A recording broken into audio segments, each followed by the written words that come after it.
ماچێک لە پەڕەی گوڵ من دەمەوێت دەستت ماچکەم نەوەک کوڵم و لێوەکانت هەر بۆ ئەوەی وشک نەبێ هەست و سۆزی نێو دڵەکەم وەک خاک و خۆڵە سارد و سڕەکەی بیابانت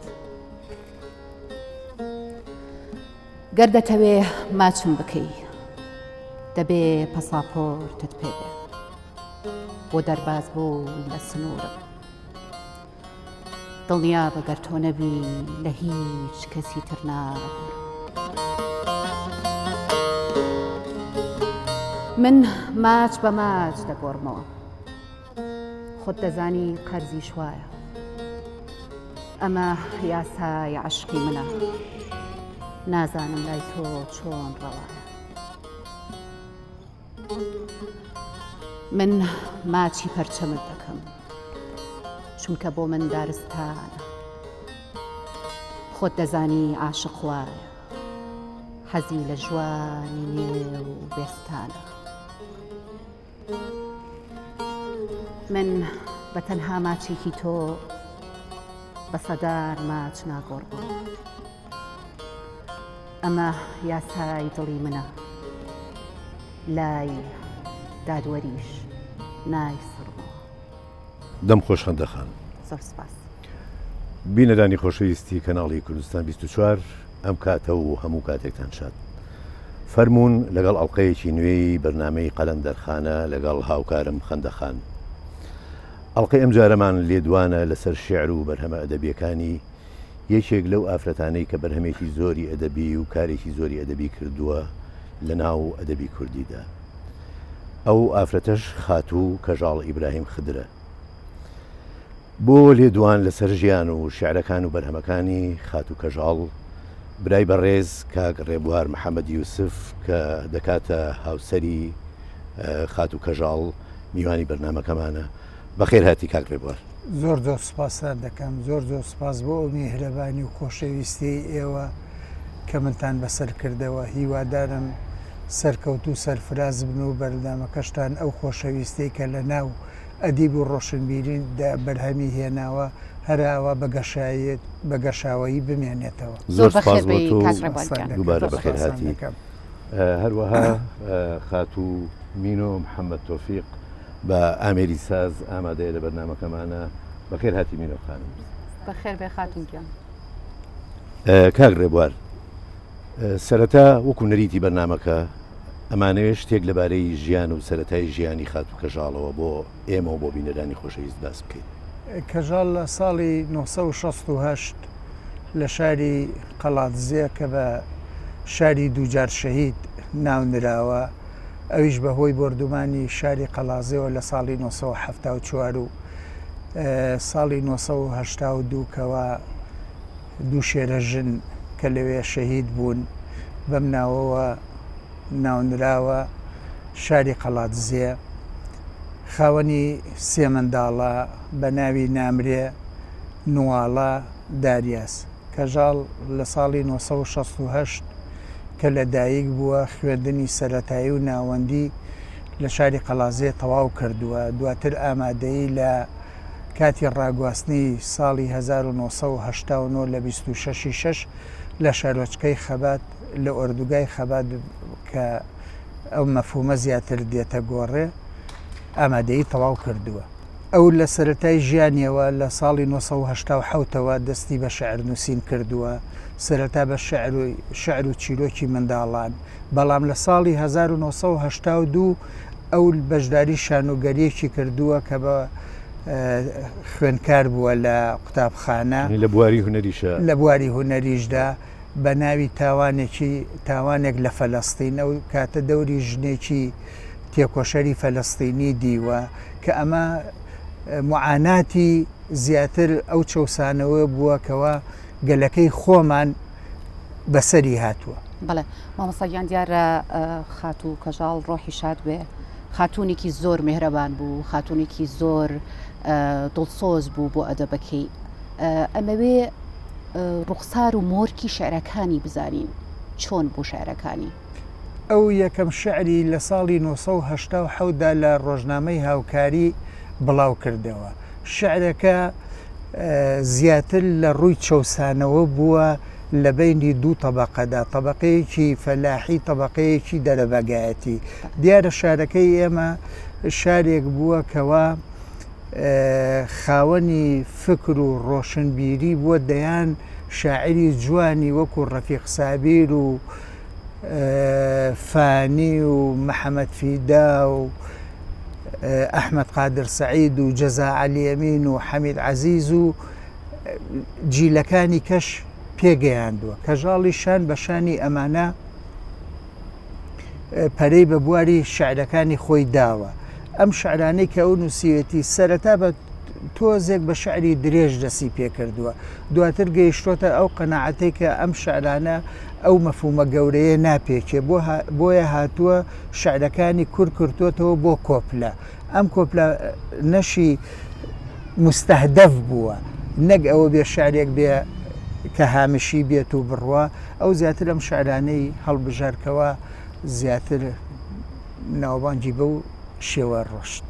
بەڵێ کاک ڕێبوار، دیارە ئەو ئەتوانین بڵین بە تەمەنێکی کورت بەداخەوە بە تەمەنی ئەدەبیاتی باسەکەم کە دەستی کردو بە شێعر نووسین، بەرهەمێکی زۆری شعری هەبووە کە ئەتوانم بڵێم گەلێک شاعیر هەیە زۆر لەوە زیاتر ژیان و بەرهەمیان کەمە.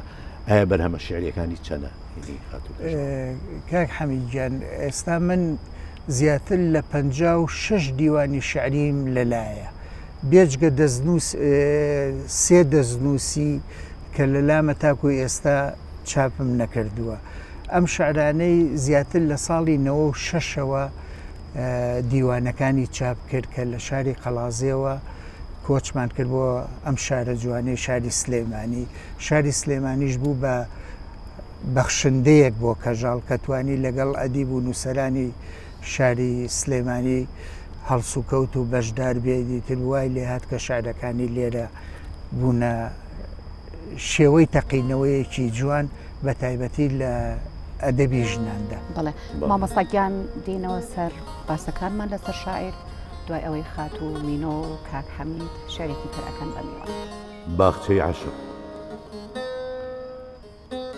لە باخچەکانی عاشقما سێ گوڵت پێشکەش دەکەم. یەکەمیان بۆ دەستت سەمای پێ بکەیت، دووەمیان بۆ لێوت گۆرانی پێ بڵێ، سێمیان بۆ چاوت فرمێسکەکانی پێ بسڕی. تا بزانی باخەکەی من دەستێکی تیان نییە بۆ خوێن ڕشتن، لێوێکی تیان نییە بۆ تووڕەبوون، چاوێکی تیان نییە بۆ گریان. لە ماڵی دڵەوە بە بەرچنەیەک ماچەوە دەبمە میوانی دڵەکەت، تا خونچەی حەزەکانم لە کەناری موری لە خوێنەکانی دڵت دابنێژم. من چیم دەوێ لەمە زیاتر پێناسەیەک بۆ خۆشەویستی بدۆزمەوە. هەموو پەیوە جوانەکان، هەموو زمانە عاشقەکان و خواوەندی خۆشەویستیت پێ دەناسێنم. لە نێو سەمای نێرگزەکاندا لەگەڵ ئاوازە پڕجۆشەکاندا ئەبینە دوو پەپولە و وانەی عەشق فێری گوڵەکان دەکەی. دەم خۆش کاک حەمیدگیان. زۆر سپاس. دەست و پەنجە خۆش بێ خاتونگیان. بەڵێ کاک ڕێبوارگیان، دیارە خات و کەژاڵ وەکو زۆربەی شاعیرەکانی تر زۆر دووچاری دژایەتی و ئازاردان و باڵێن بۆ نووسینەکانی تەنگ و چەڵەمە بۆتەوە. ئەمەش لە نووسینەکانیشە زۆر ڕەنگی داوەتەوە. بەڕێزت وەکو هاوسەری کەژاڵ خان ئەگەر بتوانی باسێکی ئەمەشمان بۆ بکەیت. وڵای ڕەنگە قورس بێ من باسی ئەم دژایەتیە بکەم کە لە نێوان نووسەران و ئەدیبان و ئەمانەدا هەیە.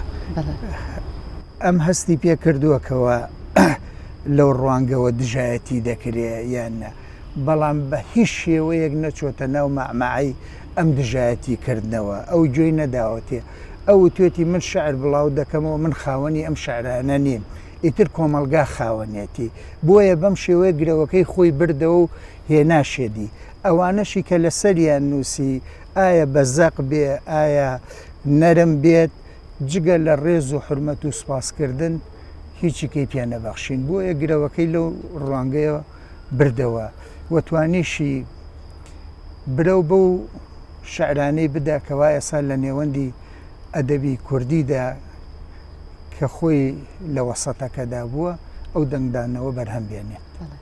بەڵێ کاک ڕێبوار ئەگەر کەسێ ئەم نەزانێ ئەمانە شعری کەژاڵخانە شعرەکانی بخوێنێتەوە ڕاستەوخۆ یەکسەر هەستەکە کە ئەمە مینەیەک ئەم شعری نووسیوە ینی ئەمە شعری پیاو نییە ئەمە شعری ئافرەتێکە کاریگەری چییە کە زۆر زۆر بەزەقی تۆ هەست بە ئافرەتبوونی ئەوەکەی لە شعرەکانیە کاکە حەمیدجان مامۆستا حەمەد سەعید حەسەن قەڵەمێکی جوانی ناو ئەدەبی کوردیە کەس ناتوانێت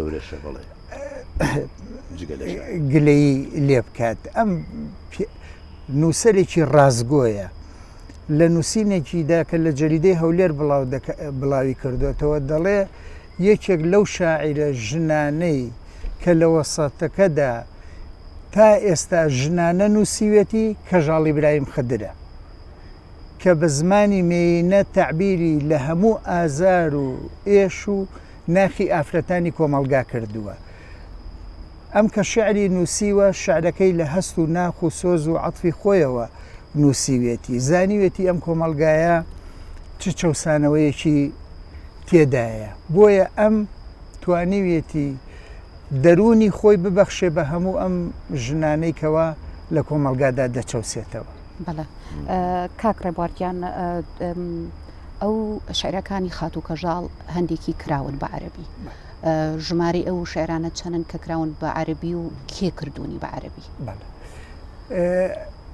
من ڕەنگە ئێستا کۆی شعرەکانی لەلام نەبێت کە چەند شعری نووسیەوە بەڵام دەزانم لە زیاتر لە 168 شعری لە ماوەی 28 ساڵدا نووسیوە بێجگە چیرۆکی منداڵان و شعری منداڵان و پەخشانیش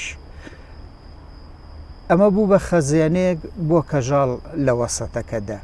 بەڵێ کاک ڕێبوارجگە لە ئەو مەقالاتانی کە لە ڕۆژنامە گۆڤارەکانیشە بڵاوی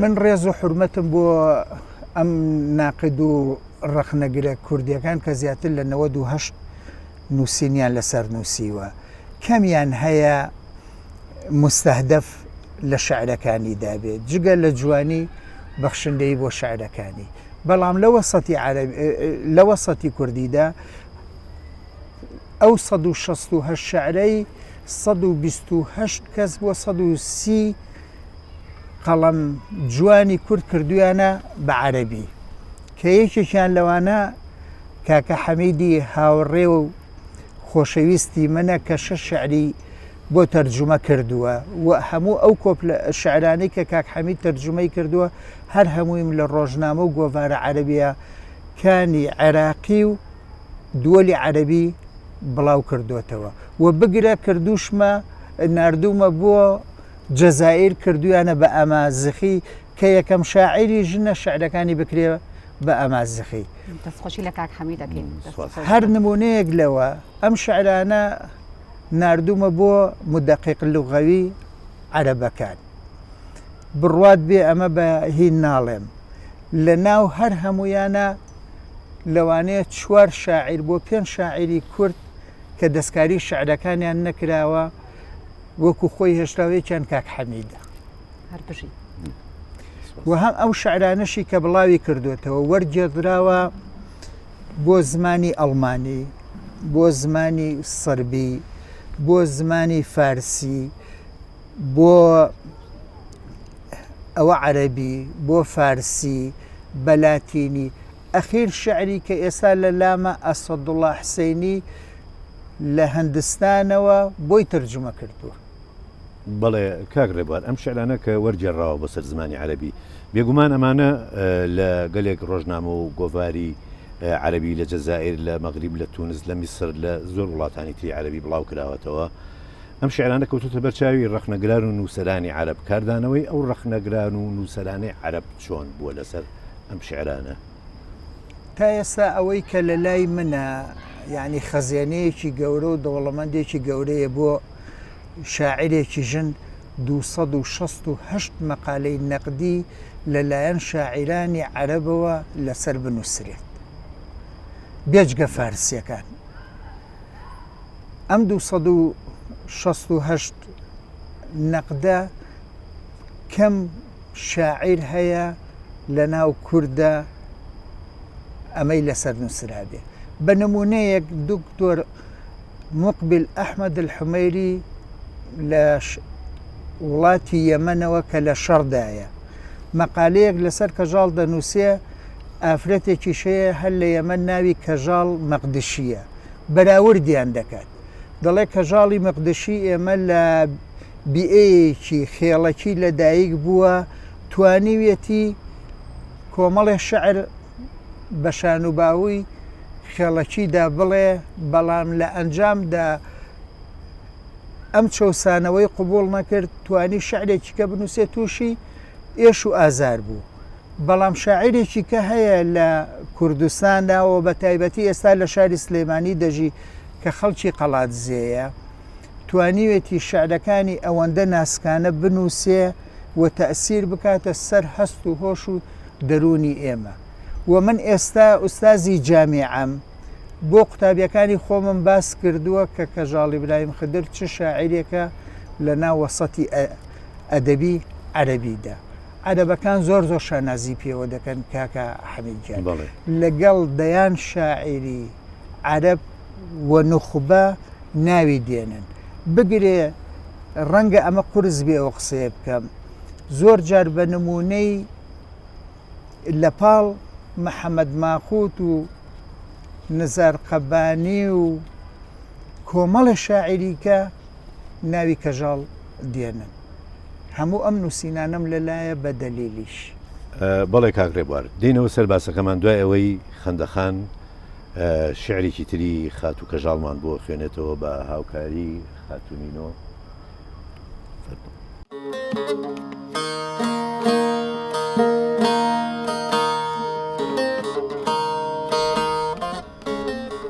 خاتو کەژاڵ لە شعری تۆ بڵێیت ئاسمان دایک بێ دەفەرمێت: نەرم نەرم کلو کلو لە سینگی بێگەردی ئاسمان بەفردا دەبارێ. تۆ بڵێ ئاسمانیش دایک بێ شیر لە مەمکی بێتە خوارێ.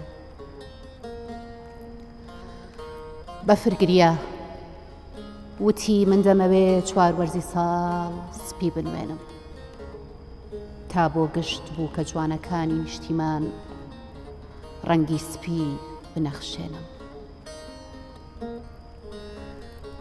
شەڕەح بەفرەم لەگەڵ مەکە، بەرگەی ئەو تۆپەڵە ناگرم، چونکە من هێشتا مناڵم بۆ گەلێشت گڕوو دەگرم. بەفر لە تۆ دەچێ یان تۆ لە ئەو، من نازانم لە شەوێکی بەفرباراندا چۆن دەردەکەوی وەک مانگە شەو.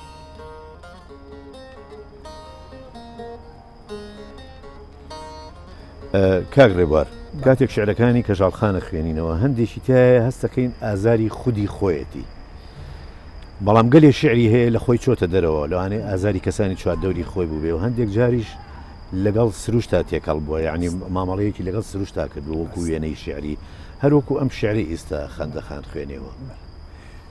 کاکە حەمید خۆ تەجروبەت هەیە لە ناو وەسەتەکەدا دەژی لەگەڵ خات و خەندە، ئەو هەمیشە قسەیەکی دەکرد، دەیگوت شعر وەکو شمشاڵ وایە تا نەسووتێ ناتسووتێنێ.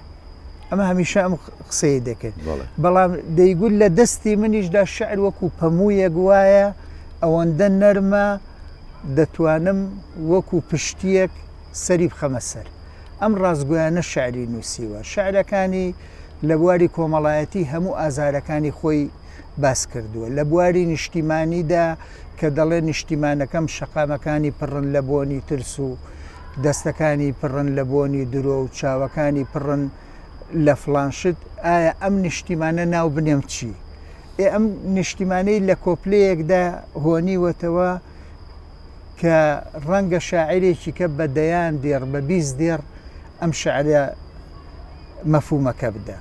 شعری کۆمەڵایەتیە نووسیوێتی ئازارەکانی هەڵەبجەیە خستوێتە ڕوو، ئازارەکانی شارەکەی خۆی کە قەڵازەیە خستوێتە ڕوو. زۆر سادقانە تعبیری لە ناخ و ئازاری هەم خۆی و هەم کۆمەلگاکە و وە بە تایبەتی ژنیش کردووە. شعرێکی نابینی کەوا وشەیەکی زبری تێدا بێ بەرامبەر هیچ کەسێک. ئەو هاتووە شعرەکانی وەکو ئەم ڕۆشنایە بەخشیوە بە کۆمەلگاکەمان و وەکو ئێستاش دەیبینی. لە شعرەکەی دادەخەندەش کە خوێندیەوە ئەم شعرە مناقەشەیەکی زۆری لێ پەیدا بوو بە تایبەتی نەرم نەرم کولو کولو ئایا ئاسمان نێرە یا مێیە. لە هەموو مناقەشەدا کە زیاتر لە 150 کەس بەشداریان تێگرت گەیشتنەوە قەناعەتەی کەوا ئاسمان مێیە لەبەرەوەی باران وەکو شیر دەبارێنێ بۆ زەوی و زەوی تێراو دەکات. بەڵێ کاکڕێبوارگیان کاکڕێبوارگیان دیارە شارەکانی کەژاڵخان زۆر ناسک و جوانن و ئەکرێت کە بشتوانی ئاوازی بکەی بە بەردەو بکەی بە گۆرانی. کێ بوون ئەو گۆرانی بێژانی کە داوایان لە خات و کەژاڵ کردووە کە شعرەکانی بکەن بە گۆرانی؟ من ڕێز و حورمەتم بۆ مەرزیەخان ڕۆحی شاد بێ، ڕۆحی شاد ئەو داوای لێکردوە بینیشی دیوانەکەشی لێوەرگروتی چەند شعرێکت دەکەم بە گۆرانی بەڵامی ترەوە خی گەورە بردیەوە. دادەشەهێن تاڵەبانی هەر نردی بەدوویدا بە خاص لە بەیانیەوە لەگەڵی بۆ هەتا ئێوارە ئیتر بەداخەوە ئێستا ئەویش ڕەنگە یا مەجای نەبوو بێ یا شتێک هات بێتە گۆڕێ. ڕێز و حرمەت بۆ دادەقەشەنگ و سۆزان مامە لە سویدەوە بەدەنگە ناسکەکەی ئەمەل سعید کووردە یەکێک لە شعرەکانی هەڵبژاردبوو بۆ کۆڕی چلەکەی لە لەندەن زۆر بە جوانی تعبیری لە شعرەکانی کردووە. لە شاری قەڵات دزێش هاوڕێی شیرینم کاکە بەکر مەحموتە لێرەوە چاوەکانی ماچ دەکەم شعرێکی کردو بە سرود بۆ منداڵانی شاری قەڵازیە، یعنی یەک تابلۆی جوانی ئەوەندە بەخشیوە بە شعرەکە هەر ئەوەیەکەوە منداڵەکان ماچکەیت و لە باوەشیان بگریت. لێرەوە ڕێز و حرمەتم بۆیەیە و یەک شتی ژێسا دەدرکێنم زیاتر لە 100 کۆپ لە شعری کەژاڵ ئەم شاعیرانە بردویانە و کردویانە بە گۆرانی و داویانە بە گۆرانی بێژەکە بۆ خۆیان. ئەمە نمونەیەکی بەسیتێتی کە من لێرە باسی دەکەم. بەڵێ کاکڕێبوارگیان دیارە قەڵەمەکەی خات و کەژاڵ هێندەمی نەوجوانە بە بەرنامە و بەرنامە کۆتایی پێنایە، بەڵام بواری بەرنمەکەی ئێمە هەر ئەوەندەیە. دەمانەوێت لە کۆتایی بەرنمەکەدا زۆر سوپاسی بەڕێزت بکەین بۆ ئامادەبوونت بۆ ئەو زانیاریانەی کە پێت بەخشین و زۆر سوپاسی خات و مینۆ بکەین بە سازە جوانەکەی و دەست و پەنجە جوانەکەی. زۆر سوپاسی هاوکارم کاک حەمیدیش بکەم. سوپاس بۆ تۆ، سوپاس بۆ کاکە ڕێبوار و بۆ مینۆخان. چاوی هەمووتان ماچ دەکەم و هەرگیزێوم لەبیر ناچێتەوە بە تایبەتی کاک حەمید ئەمە دووهەم بەرنامەیە دوای مەرجی کەژاڵ من بەشداری دەکەم. ژن و شعر و شاعر شعرێکم بۆ ئاسمان نووسی زەوی خۆی لێ تووڕە کردم. شعرێکم بۆ هەتاو نووسی هەور خۆری لێون کردم. شعرێکم بۆ باران نووسی فەرزە بەربارانی کردم. شعرێکم بۆ نێرگز نووسی دەمی دڕکێک پەنجەی گەستم. شعرێک بۆ خۆشەویستەکەم هاتم گۆڕیان بۆ هەڵکەندم. شەبکێ و شەم لە باخی هەستم چنیەوە و کردمە دیاری بۆ خاک و نیشتیمانەکەم هەموو دایانە پێکەنین پێیان وتم خاک کەی ئیلهامە بۆ نووسین. من و شاعیرێکی پیا و دوو پارچە شعرمان نووسی. ئەم شعرێکی تەڕ بۆ کچێک منیش کۆپلەیەک بۆ کوڕێک. کوڕەکە هۆنراوەکەمی برد بە هاوڕێکانی نیشاندا هەموو کردیان بە گۆرانی کچەکە خستیە کەنتۆرەکەی تند کلیلیدا.